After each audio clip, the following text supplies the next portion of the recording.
With the 2027 general elections drawing closer, Nigeria's political landscape is becoming increasingly defined by emerging fault lines, particularly across the north. Among northern groups, an unusual sense of urgency is surfacing, not only among elite circles, but also at the grassroots level. In this report, we examine how northern interest groups are positioning themselves ahead of the elections and what political analysts are saying about their activities. Trust TV's Abdulazeez has the details. As the 2027 election approaches, several northern political groups are actively rethinking their strategies.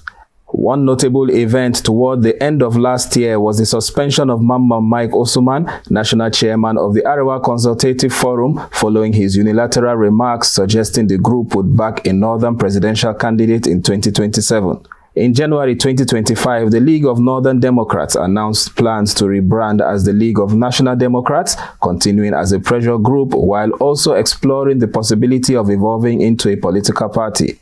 Analysts say these developments reflect a desire to break away from the recurring trend of political elites exploiting ethnic and religious sentiments.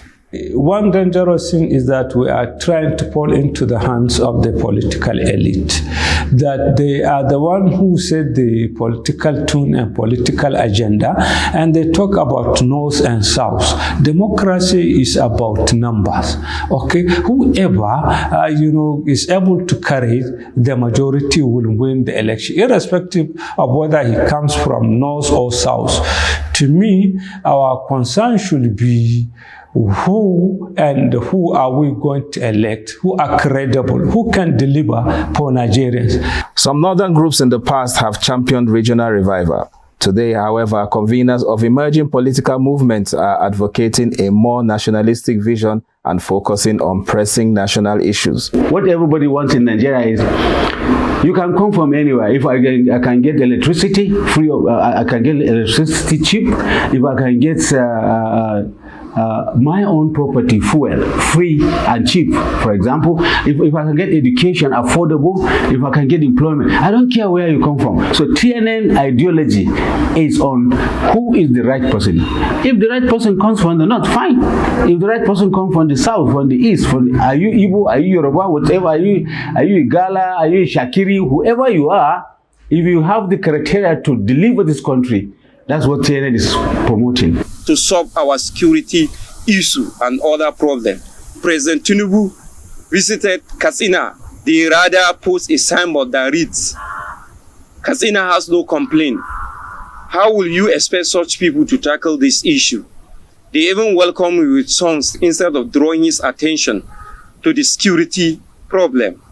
Having played a key role in the election of President Bola Ahmed Tinubu, the North's political influence is once again under scrutiny. The question is, does that support still stand, and can northern political groups significantly sway the outcome in 2027? One thing that we have to bear in mind is that even if somebody were to win all the votes in the north, he will just be able to win 19 states. And by our constitution, he or she must have at least 24 states. If somebody wins all the southern states, he will not be qualified to be a president until he has at least 7 more states from the north. So I don't see why the politicians, if they are sincere in terms of building a nation, if they are sincere in terms of uplifting the living condition of the citizenry,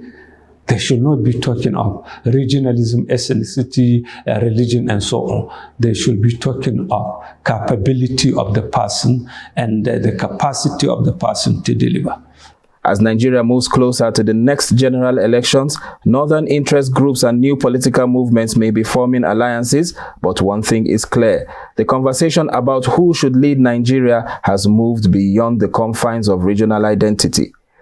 Abdulazeez, Trust TV News, Kano.